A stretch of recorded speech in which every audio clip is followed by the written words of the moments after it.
پہلے تو پیر مریدی زور و زبردستی سے نہیں ہونا چاہیے, جبر کے ساتھ نہیں ہونا چاہیے.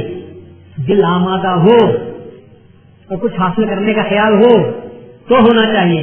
باپ بول رہے ہیں کہ شوہر بیوی کو بول رہا ہے کہ نہیں تو ہو جا, تو ایسے ہو جانے سے سوائے نقصان کیا, اچھائی تو کچھ نہیں پیدا ہو سکتی. اس کا تعلق دل سے ہوتا ہے. جہاں دل ٹکتا ہے وہیں مرید ہونا چاہیے. رسمی حیثیت سے دنیا کو دکھانے کے لیے انسان کو نہیں ہونا چاہیے, کہ وہاں سے انسان کو کچھ فائدہ حاصل نہیں ہوتا اور غلط کام ہو جاتا ہے. اسی لیے ایسے زندگی میں نے انکار کر دیا, واپس آ گئے. یہ چیز ہمارے لیے آج بھی درد دے رہی ہے. حالانکہ ابھی میرے ماؤد اسلام کی بندگی کی ملاقات نہیں ہوئی ہے. جس مقام پر لے جایا جا رہا ہے آپ دیکھتے ہیں کہ بندگی اس مقام پر ٹھکرا دیتے ہیں, واپس آتے ہیں. ٹھکرانے کا مقصد کسی کی توہین کرنا نہیں ہے, بلکہ یہ کہنا ہے کہ جس مقصد کو لے کر میں جا رہا ہوں, جب وہ مقصد مجھے حاصل نہیں ہوتا تو پھر ایسی صورت میں مجھے مرید ہونا میرا بیکار ہے. میں کیوں اپنا وقت ضائع کروں؟ یہ زندگی انسان کی بڑی قیمتی چیز ہے.